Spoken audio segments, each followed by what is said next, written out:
Lammiittiin dhaammadhaa aartoo garaa kooti garee qeerroo walloonan ibsa dhugaatti keessa koo hubadhaa irra koo dhiisaati dubbadheen baafadhaa madaa garaa kooti waan adeemaa jiru walloo koo keessatti biyya koo maal taatee diinni si weerarti roorruma faarsinaa barumaa baratti leenca caaluu sanyii oromooti wareegaman kunoo adama liifaati dhugaa saba kootii an hin dhoksu jette gubboon hin bitamu an hin nyaadhu jette sossobuuf hattummaa nurraa dhiisaa jette lammii keef quuqamtee gaara gadi gaaltee rakkinaaf gadadoo obsaan irra tarte hidhaa abbaa irree guyyaa hedduu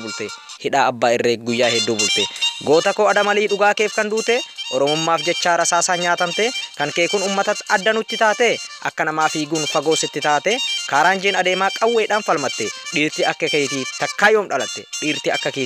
yoom dhalatte abshiraa hin nyaannu ni baafna gumaadha isin godaantanii an maalan jiraadha aluwaanoo kunoo seenaan ni harcaase lafa waladde irraa godina kamise maqaalaa muddiiniin diinni nu gowwomse ilmaan haadhayyeessaa qeerraa buqquse bara 25 saba koo boossise bara 25 saba koo cunqurse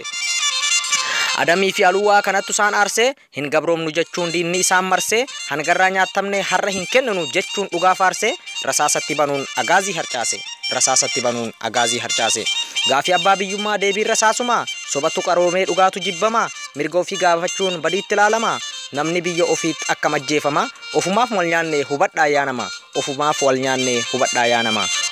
obbidiyoo ta'ee sareef ajajamaa maafa goof barbaaddan wayyaaneen oollumaa guyyaa nu fakkaate halkan jijjiirama yaa lafa walloorraa dubbadhu maal taate bineensa guyyaatiin ilmaan kee nyaatamte kafana rasaasaan lafeen awaalamte yaadatamuu qaban qeerroon biyya baate Ahmad Kamaluu koo qoricha adaal turte jegna olii jarsa sabaaf duute sanyiin firaa'uun tun daguudhaan si dhoofte leenci wareegamee dhakaachoon iyyate ati hoosan korrii hin loltuu gad buute boonee kan qamaatu dhalaa ciqilfatte garfan itti yaasaa yoo ati callifte sanyiin